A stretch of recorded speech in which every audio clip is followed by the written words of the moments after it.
Hello friends welcome back to my channel once again BEd 2023-25 first semester যারা রয়েছেন অনেকেই জিজ্ঞাসা করছেন রেজিস্ট্রেশন সার্টিফিকেট ডিস্ট্রিবিউশন কবে হবে।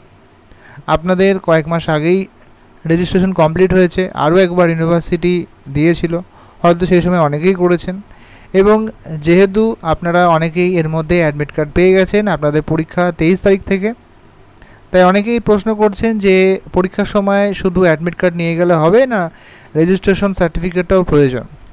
তো বলে রাখি এই মুহূর্তে আপনাদের কাছে যেটি রয়েছে অ্যাডমিট কার্ড, সেটি দিয়ে কিন্তু আপনারা এক্সাম দেবেন। আপনাদের কোনো রকমভাবেই এখন রেজিস্ট্রেশন সার্টিফিকেট পাবেন না। রেজিস্ট্রেশন সার্টিফিকেট কিন্তু অনেক দেরি হয়, সেকেন্ড সেমিস্টারের পর বা থার্ড সেমিস্টারের পরে মোটামুটি রেজিস্ট্রেশন সার্টিফিকেট আসে। প্রসিডিওরটা অনেকটা লং এবং দেরি হয় এবং সবেমাত্র হয়েছে।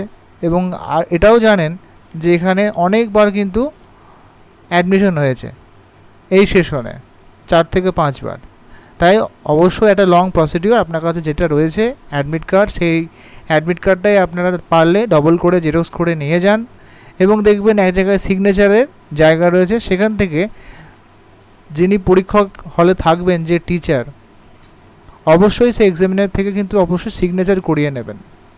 এটা প্রয়োজন, পরবর্তীকালে যদি সাপ্লি পান ইন কেস, সেক্ষেত্রে অনেকটা কিন্তু হেল্প হয়, বা প্র্যাকটিক্যামের নাম্বার যদি কোনো সময় অসুবিধা হয় সেক্ষেত্রে কিন্তু অনেকটা হেল্প হয়।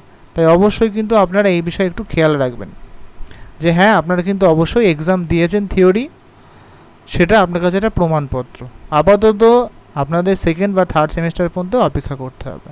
কোনো কোয়ারি থাকলে অবশ্যই জিজ্ঞাসা করবেন।